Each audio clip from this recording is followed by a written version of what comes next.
The pandemic has shown the need for high-speed, reliable connection across the state, especially as our students are learning from home. We've heard of local schools in our area putting Wi-Fi hotspots on buses and parking them in high-needs areas, as well as businesses opening their doors just so students have a place to do their work. What do you propose as a long-term solution to the internet needs in our state?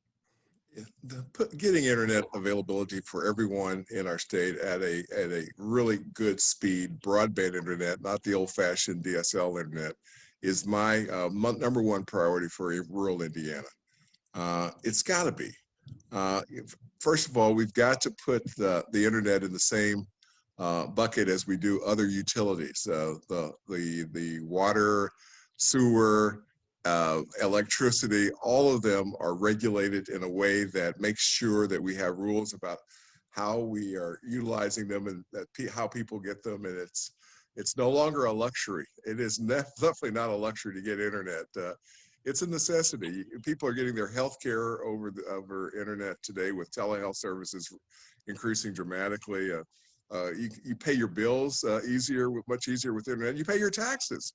You get your taxes done on the internet. So I think there are just a ton of different reasons to say, hey, look, it's time. The internet's been around 30 years.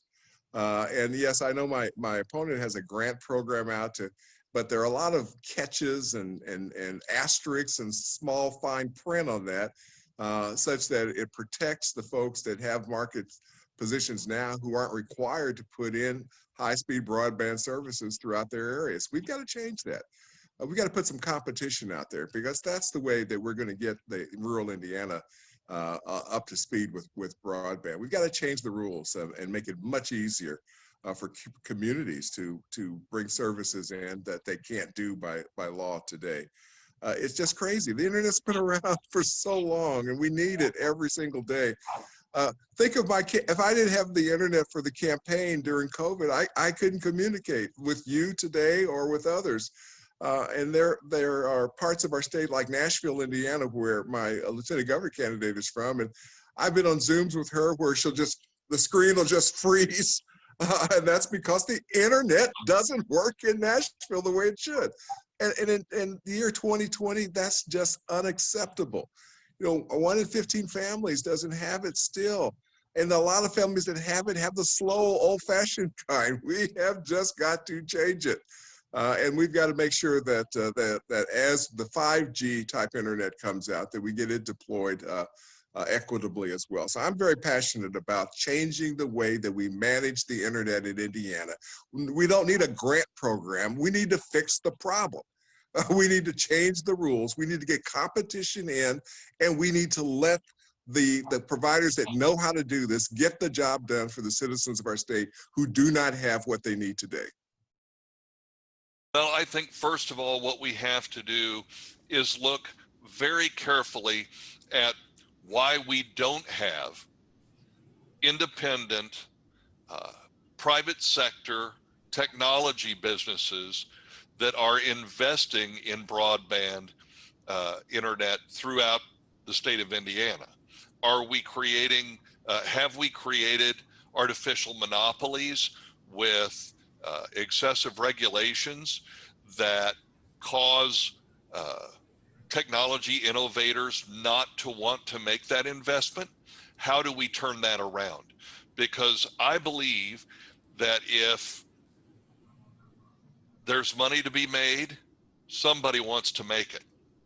And we don't have to have, here again, I think it was Calvin Coolidge that said something to the effect of government is supposed to be, and maybe it was Reagan, said that government is supposed to be like a referee. They're not supposed to be playing the game. And so when we start talking about government providing and spending a lot of taxpayer dollars to implement broadband across the state, it normally, what that indicates to me is that government has maybe created a scenario where people don't want to get in and actually participate in the free market, or they can't.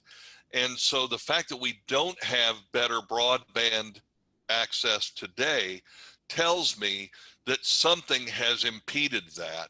and we need to remove that impediment so that the free market creates solutions that are affordable and of a wide variety for folks, because a one-size-fits-all solution won't work, because people in different parts of the state with different needs will need to have their needs met through different means.